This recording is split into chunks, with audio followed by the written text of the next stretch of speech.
Estamos de regreso con más de Revirados y queremos recordar que tenemos hoy, mañana y todos los días durante la semana 3 entradas para ir al Festival Nacional de la Música del Litoral, un festival imperdible de todos los años.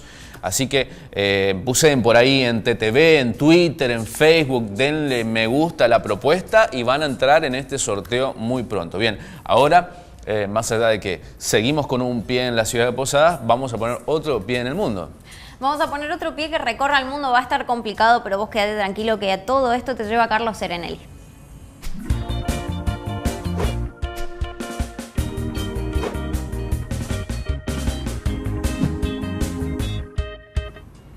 Muy buenos días y vamos a comenzar hablando del Papa Francisco, que tuvo un protagonismo destacado el pasado fin de semana por una serie de actos que se realizaron en el seno de la Iglesia Católica, también por unos pronunciamientos del Sumo Pontífice sobre el aborto y a su vez por una especie de rebelión interna que está afrontando. Pero lo más importante fue el tema del aborto, ya que el Papa extendió de forma indefinida la capacidad de los curas de absolver del pecado del aborto. Así hizo definitiva una decisión que en principio había sido adoptada solo para el año de la misericordia, al que se puso fin el domingo pasado. Ahora extendió de manera indefinida esa posibilidad de absolución del pecado del aborto bajo el argumento de que ningún obstáculo debe interponerse entre la petición de reconciliación y el perdón de Dios. Hasta ahora solamente los obispos y algunos sacerdotes especialmente autorizados tenían la posibilidad de absolver a una mujer que hubiera abortado o a una persona que la hubiera ayudado.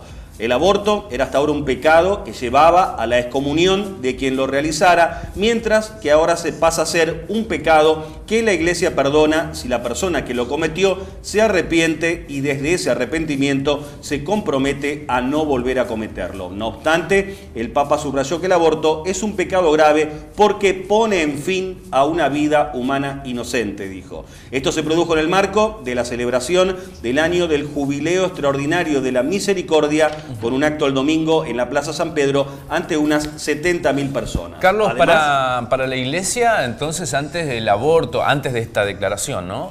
Podríamos decir que era un pecado imperdonable, entonces. Prácticamente imperdonable, suponía la excomunión, que vendría a ser como la expulsión de la Iglesia, sí, a excepción de casos muy puntuales que, como decíamos, solamente podían ser analizados por obispos o por sacerdotes especializados, que en algunos casos muy particulares concedían el perdón, pero era un pecado que hasta ahora la Iglesia no perdonaba y que con esta modificación sí pasa a perdonar. Es muy revelador entonces lo que ha sucedido.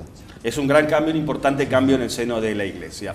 Una Iglesia en la que además, como decíamos en otra de las ceremonias, el Papa ordenó a 17 nuevos cardenales que forman parte, por lo tanto, del colegio cardenalicio. Y a su vez el Papa está enfrentando una rebelión interna en la Iglesia, precisamente de un grupo de cardenales conservadores que se oponen a las ideas reformistas de Francisco. Ese grupo de cardenales intenta crear un ambiente de crisis e inestabilidad dentro de la Iglesia. Los purpurados pretendían escenificar esa rebelión con una rotura del encuentro en el consistorio del Papa, que por ese motivo y ante una decisión de Francisco no se realizó el fin de semana. Esa conspiración es la más grave que afronta el Papa argentino en sus 3 años de pontificado. Los cardenales rebeldes se oponen a las ideas reformistas de Francisco, como una mayor amplitud de la Iglesia, la inclusión de los divorciados y los gays y el mencionado perdón del aborto y el reiterado discurso del Papa de una Iglesia pobre y para los pobres. Vamos a cambiar ahora de tema, nos ocupamos de Colombia, donde parece que se complica cada vez más el proceso de paz con la guerrilla de las FARC. Hay un nuevo acuerdo, pero parece que no convence y a su vez también ha habido nuevos incidentes. Lo último es que los representantes de la oposición en Colombia rechazaron el acuerdo de paz con las FARC, el nuevo pacto alcanzado por el gobierno con esa guerrilla. Tras el rechazo en un plebiscito el 2 de octubre al primer acuerdo de paz, el gobierno de Juan Manuel Santos alcanzó un nuevo pacto con la FARC el día 12 de noviembre que fue presentado ayer a la oposición. Pero los opositores, encabezados por el expresidente Álvaro Uribe, quisieron introducir más modificaciones al nuevo acuerdo, pero el gobierno se opuso, según explicó ayer el propio Uribe.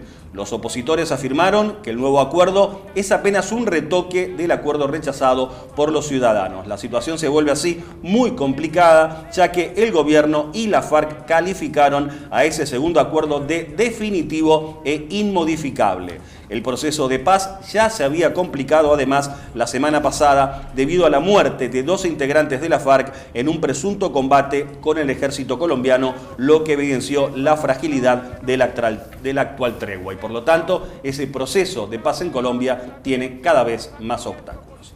Seguimos hablando de Latinoamérica, pero nos ocupamos ahora de Haití, donde el domingo pasado se celebraron elecciones, las terceras o el tercer intento por lo menos de los haitianos para elegir presidente, y en esta ocasión sin ningún tipo de incidentes, afortunadamente, a diferencia de lo que ocurrió en ocasiones anteriores. Más de 6 millones de haitianos fueron convocados el domingo a elegir a su presidente entre nada más y nada menos que 27 candidatos. Estas elecciones se realizaron después de que fueron anuladas las del 25 de octubre del año pasado debido a fraudes masivos. Por ese motivo, el presidente saliente, Michel Martelly, concluyó su mandato el 2 de febrero sin poder traspasar el poder. La nueva convocatoria a votar tras esa anulación se había establecido para el 9 de octubre pasado, pero se aplazó porque 5 días antes el poderoso huracán Matthew arrasó con medio país y dejó más de 500 muertos. Ahora se espera que las elecciones del domingo pasado pongan fin a un año de crisis política y marquen el restablecimiento del orden constitucional en Haití. Los resultados de estas elecciones se conocerán dentro de una semana debido a la precariedad generalizada en Haití, que es el país más pobre del continente americano. No obstante, uno de los principales candidatos, Jovenel Moïse, afirmó que es el ganador de las elecciones del domingo. Este candidato ya había sido el que se impuso en las anuladas elecciones del 25 de octubre del año pasado. Si ninguno de los candidatos presidenciales obtiene más del 50% de los votos, se realizará una segunda vuelta el próximo 29 de enero. Nos ocupamos ahora de Estados Unidos, concretamente de su presidente entrante, de su futuro presidente, Donald Trump, quien sigue dando mucho que hablar y que está delineando la conformación de su nuevo gabinete, pero que además adelantaba ayer cuáles van a ser las primeras medidas que va a tomar cuando asuma en el gobierno. Concretamente, Trump adelantó ayer que en su primer día de gobierno, el 20 de enero, iniciará los pasos para retirar a Estados Unidos del Acuerdo Transpacífico de Cooperación Económica entre países para concentrarse en acuerdos bilaterales. Trump dijo que ese acuerdo comercial es un potencial desastre para Estados Unidos. Otro anuncio realizado ayer por Trump respecto a sus primeros días de gobierno es la directiva al Departamento de Trabajo para que investigue los abusos, dijo, de los programas de visas en Estados Unidos que recortan los empleos para los estadounidenses. A todo esto, el presidente prepara un nuevo paquete de nombramientos para su futuro gobierno en medio de una interminable serie de reuniones con candidatos a ocupar un cargo en el gabinete. Y ya se escuchan con fuerza las críticas y protestas por uno de esos posibles nombramientos, el del militar retirado James Mattis, conocido por su apodo de Perro Loco para el área de seguridad en el futuro gobierno. Mattis es un posible ministro de Defensa, dijo Trump en Twitter. Ese general retirado es un ácido crítico de la actual política estadounidense en Siria y dio órdenes muy duras a los combatientes estadounidenses en Irak.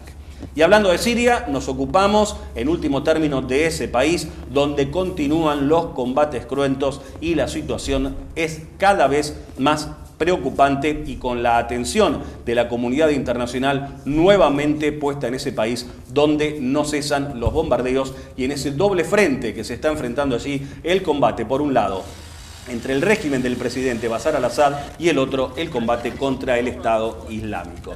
Las últimas noticias indican que las tropas del régimen sirio avanzaban rápidamente ayer en los barrios rebeldes de Alepo. En esa zona, los habitantes están aislados, hambrientos, bombardeados para obligarlos a someterse o huir, según advirtió la ONU. La comunidad internacional se ve cada vez más impotente ante la determinación del régimen de Bashar al-Assad para reconquistar la totalidad de la segunda ciudad siria y principal frente de este conflicto que ya ha causado más de 300.000 muertos desde el año 2011.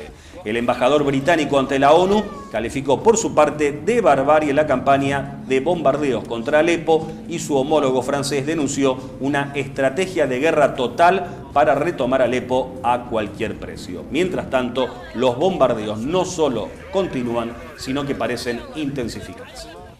Y con esto ponemos punto final a nuestro repaso de hoy por la actualidad internacional. Bueno, muchísimas gracias, Carlos. Gracias por ese panorama de todo lo que está sucediendo en distintas partes del mundo y te esperamos la próxima semana. Hasta el próximo martes. Nosotros nos vamos a una pausa, nos queda un bloque más de Revirados donde va a estar Rulo acá, donde se viene el reviro de noticias también, así que quédate con nosotros. Ya volvemos.